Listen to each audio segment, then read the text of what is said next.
टिटू 5 रुपये दो। 5 रुपये नहीं है। 5 रुपये नहीं है?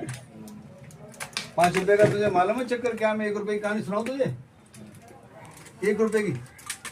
एक आदमी जैसे मर कर जाते हैं गाँव देहात में तो मिट्टी लगाने जाते हैं, तो एक आदमी चला गया साथ में, जैसे कोई आदमी बुजुर्ग प्राण निकल गया उसके, तो मिट्टी लगाने गए गंगा जी के किनारे पे।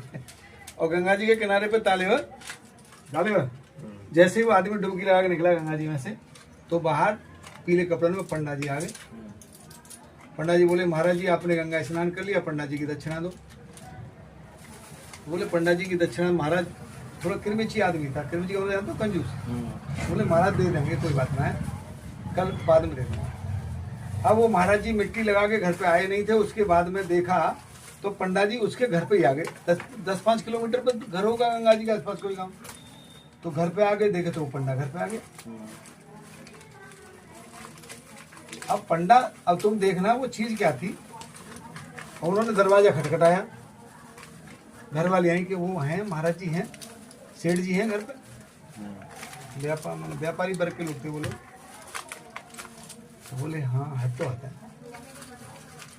ठीक सुनो, सुन रहा बोले ऐसा है वो गंगा स्नान करके आए, पंडा जी का 1 रुपया रह गया, उससे देने के लिए बोलते। बोले यहाँ भी आ गया ये साधु, यहाँ भी आ गया। तो पत्नी से बोले सेठ जी के एक काम कर, यूँ कहते कि वो बीमार है। पत्नी बोली सुनो जी महाराज जी वो बीमार हो गए। तो वो तो पंडा बड़ी कर्राई से जिम्मे पड़ा हुआ था कि अगर भाई जब अपना जजमान बीमार हो गया है तो ऐसे छोड़ के जाना ठीक होना है, तो मैं घर के आसपास ही बैठ गया। अब रात को खाना खिलाना पड़ा, शर्मा हुजूरी। दूसरे दिन बोले लाली स्थिति कैसी है? बोले वो तो अब भी नहीं गया है, दूसरे दिन भी नहीं जा रहा है। तो कि ये कहते कि वो तो मर गए, ये कहते वो तो मर गए। 1 रुपया के चक्कर में इतना कंजूस आदमी। अब देख रहा तू 5 रुपए कैसे देगा? उधार है, कोई बात नहीं। तो पत्नी बोलेंगे वो महाराज जी वो तो खत्म है। पंडा जी महाराज ने ऐसे आंसू करे, हे भगवान उनकी आत्मा को शांति दे।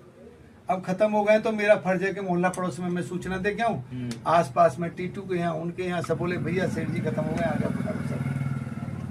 अब लोग घर के आ गए। अब सेठ जी कैसे कहेंगे मैं खत्म नहीं हुआ, आंख बीच के आराम से लेट गए। अब रिश्तेदार आ गए, राम नाम सत्य करके आखिरकार बात यहाँ तक पहुंच गई कि उन्हें कंधों पे लिटा दिए। अब फिर वो पहुंच गए कांटी पे। बोले महाराज जी वो 1 रुपया दीजिए। बोले मरने के लिए तैयार हो ना? कैसे बचोगे? मरने के लिए जा रहा था। तो पंडित जी ने कहा कि मैं एक ही शर्त पे बच सकता हूँ कि तू ये कह दे